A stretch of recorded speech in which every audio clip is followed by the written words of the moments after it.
अब वरत्तिल कुरान तरतीला, एक आयत ये भी ले लीजिए। अब कुरान को रिताल के साथ पढ़ो।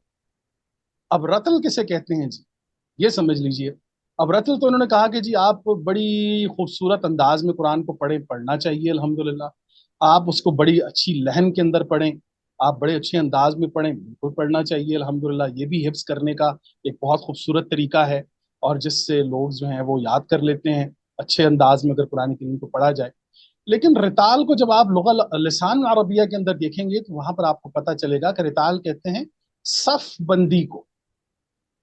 सफ बंदी, आप सफ बंदी करते हैं। अब वो सफ बंदी चाहे बॉर्डर्स पर की जाए, चाहे मसाजिद के अंदर की जाए, चाहे अदालतों के अंदर की जाए, हर वो आहनी दीवार कि जिसकी तामीर में हर ईंट का किरदार हो, ये रिताल होता है, ये मिलना होता है। रतल कहते हैं किसी चीज का मिलना। सफ बंदी आपने देखा होगा परेड के अंदर, परेड के अंदर जब 23 मार्च को परेड होती है पाकिस्तान में, तो आप देखें कि वो फौजी जो हैं, उनके एक्शंस जो हैं वो इतने परफेक्ट और इतने खूबसूरत होते हैं कि ऐसे महसूस होता है कि कोई एक इंसान एक कदम से चल रहा है, लेकिन वो 100, 150, 200 की तादाद में होते हैं। तो ये जो उनके प्योर एक्शंस होते हैं, जो कि ऐसे खूबसूरती के साथ एक दूसरे के साथ हम आहंग होते हैं, तो इनको अरबी जुबान में कहते हैं रिताल अल जेश, फौज की सफबंदी। और सफबंदी के अंदर इतना कमाल कि वो एक जैसे दिखते हैं, एक जैसा चलते हैं, एक जैसा बोलते हैं, एक जैसा ये हर हर एक्शन जो होता है उनका वो एक जैसा होता है।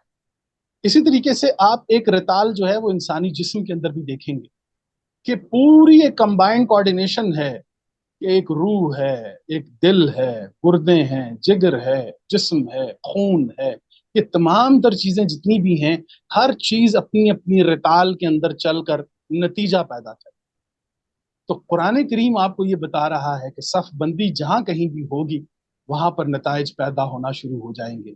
सबसे पहले आप कुरान करीम की आयात का रिताल कीजिए, रतल कीजिए, कि जक़ात की तमाम तर आयात को आप बाहर निकाल लीजिए, तो वो रिताल हो जाएगा, वहां से आपकी जक़ात बाहर आ जाएगी।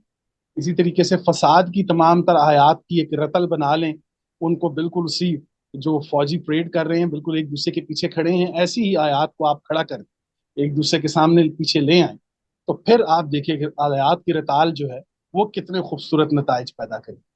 तो रत्तल कुरान तरतीला, हमने कुरान को रिताल के साथ पढ़ना है। हमने देखना है कि कुरान करीम ने किस मकाम पर, किस अंदाज में, कौन सी आयत कहाँ कहाँ बयान की है, ये उसका रिताल हो।